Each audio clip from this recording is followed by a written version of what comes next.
Hello and welcome to a new United in Stormwind review. This time we're gonna have Rogue and Shaman. Let's go.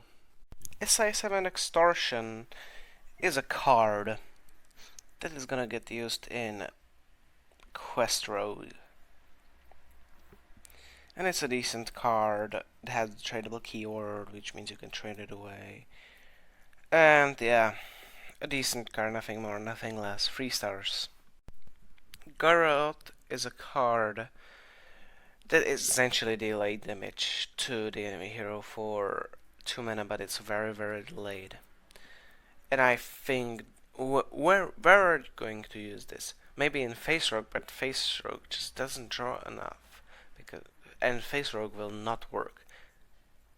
You just don't have any deck to put it in, I think. Even like the Field Contract Miracle Rogue. You're just gonna deal some damage, but you're not going to kill your opponent, you kill your opponent by the Alexstrasza combo. So I think this just won't work ever. This card gets one.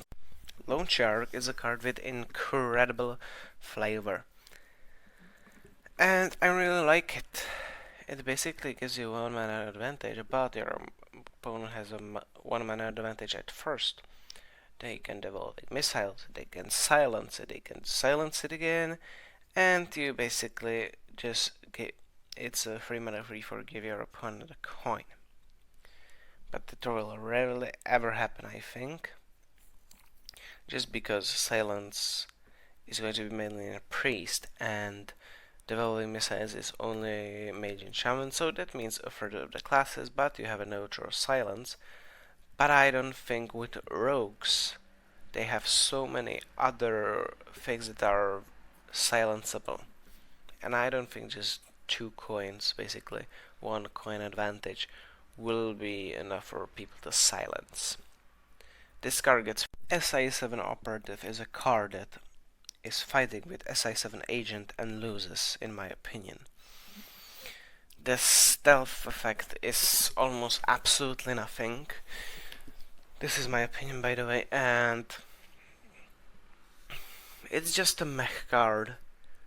It's just going to see play in Quest Rogue, and I don't think it's gonna be even good in that. This card gets 2 stars, and it's lucky because it just is an SI7 card. If this was a standalone card, this card would get 1 star and it would never ever see play. If this card was in most other classes, it could be absolutely insane. Or if there was an egg, a good egg, not the Robian egg, because basically that isn't a thing you want to trigger. For example, Devil's Soul egg I think would be better. But this won't work in Rogue, I think. Death Rattle Rogue needs more tools. So this card gets 2 stars for now, and we will see if Blizzard pulls out more good Death Rattle. With Counterfeit Blade, you mostly cannot play it with sketchy information because there aren't that many good Death Rattles. There are 4 or less. But there are no good big Death Rattles as well. This card just needs way more support, and I really hope it gets it. Death Rattle Rogue was a very fun deck back in Boomsday and that time. But this just will not see play right now. It's pretty powerful if you get a good Death Rattle, but it's not going to see play 2 stars. SI7 Informant is a very good SI7 card because if you play 2 times, you get a better Chelvin Yeti. Probably by turn 4 you will have played 2 SI7 cards.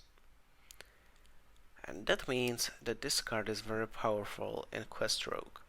And it will see some play, but Quest Rogue in itself should be pretty decent, but not top tier. But this card is one of the most powerful parts of this. I think this card still gets though 3 stars. SI7 Assassin, you need to play 2 cards for this card to be better than Veilspine Slayer, which was one of the best cards in Angaro and one of the most powerful tools through all of its time in Rogue, in Standard. So this card is basically Veilspine Slayer for Quest Rogue. You maybe want to play some other SI7 cards in other decks, but only for this card and the size 7 informant? I don't think so. This card gets 3 stars. Find the imposter, ha ha ha, Among Us, ha ha ha ha ha. Now, you need to play a size 7 cards, which are some are below par, some are above par. But will this be good enough? Spy Gizmos. Interesting little cards. You get a shackle, you get a pretty good weapon, you get an insane disruption.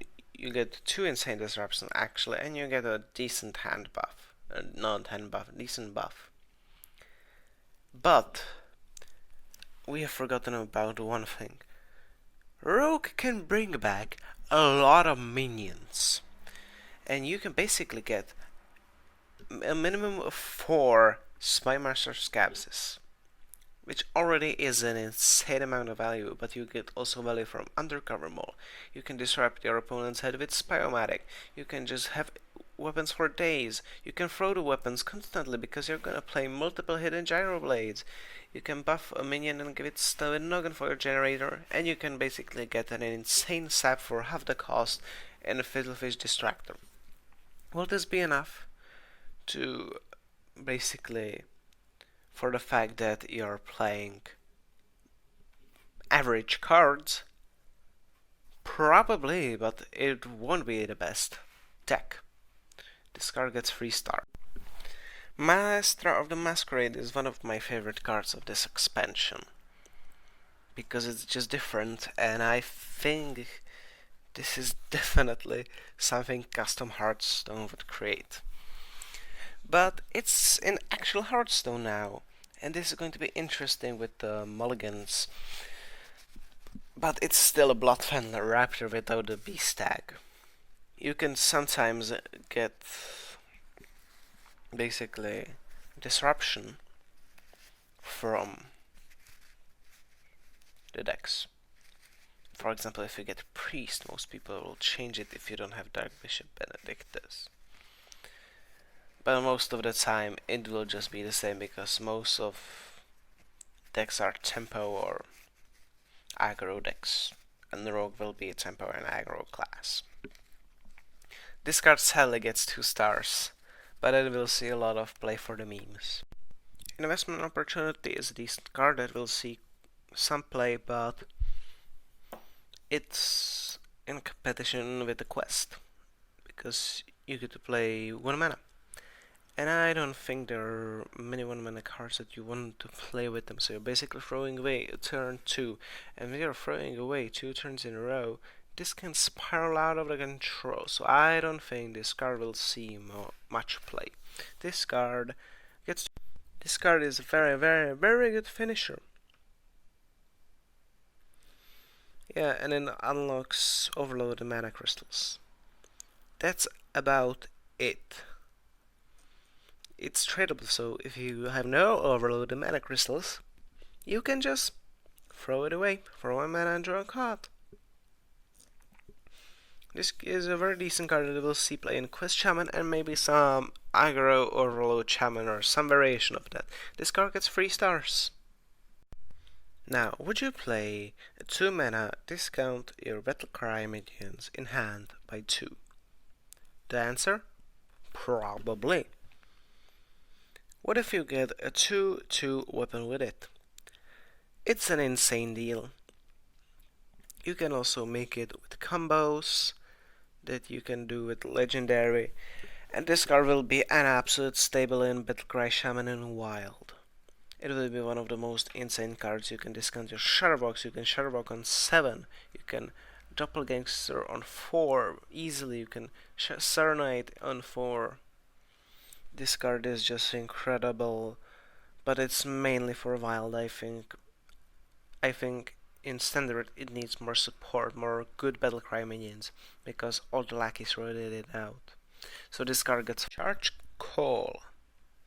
Is a very decent card, but you probably need like at least 4 mana for it to be worth it. Basically 4 overload cards. This is a late game card, definitely. You're just not going to play this on free. I actually wonder how it's gonna work with the free damage that can repeat itself because you recast the spell. We will see that's an interaction, basically. We will see how the interaction works. Yeah, this card is a good late game tool for Overload Shaman, basically Quest Shaman, not aggro Overload Shaman if that exists, because you just don't want a big minion, you want to kill the opponent. Canal Slugger is an absolute top tier control tool. It's basically a 4 mana deal 6 and heal 6, which is insane value, and it also can stay on the board, which means your opponent either has to clear it or you heal more. The problem is, will there be a control shaman? No, there won't be. There will only be Overload Shaman. And will Overload Shaman use this? Definitely. This card gets 3 stars just because it doesn't have enough support.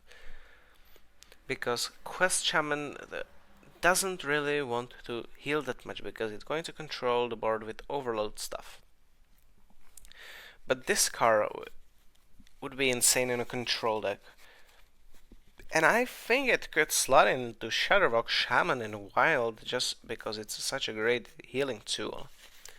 But you also have Healing Rain there, which is 3 mana heal 12. We shall see how the meta evolves for this card. This card is weird, because elementals are already quite cheap, and you can draw them pretty easily.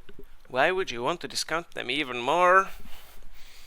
I don't see the use for this, honestly. This card just has almost no uses at all.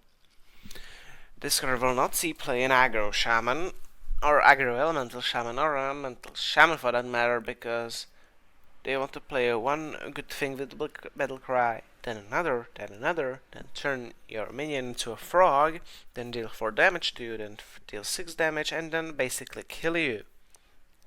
Which means this card will not be used at all. It's also in competition one of the better drops, 4 drops for Shaman, which is the 2/6 taunt that deals 1 damage to all enemy minions, which is very good.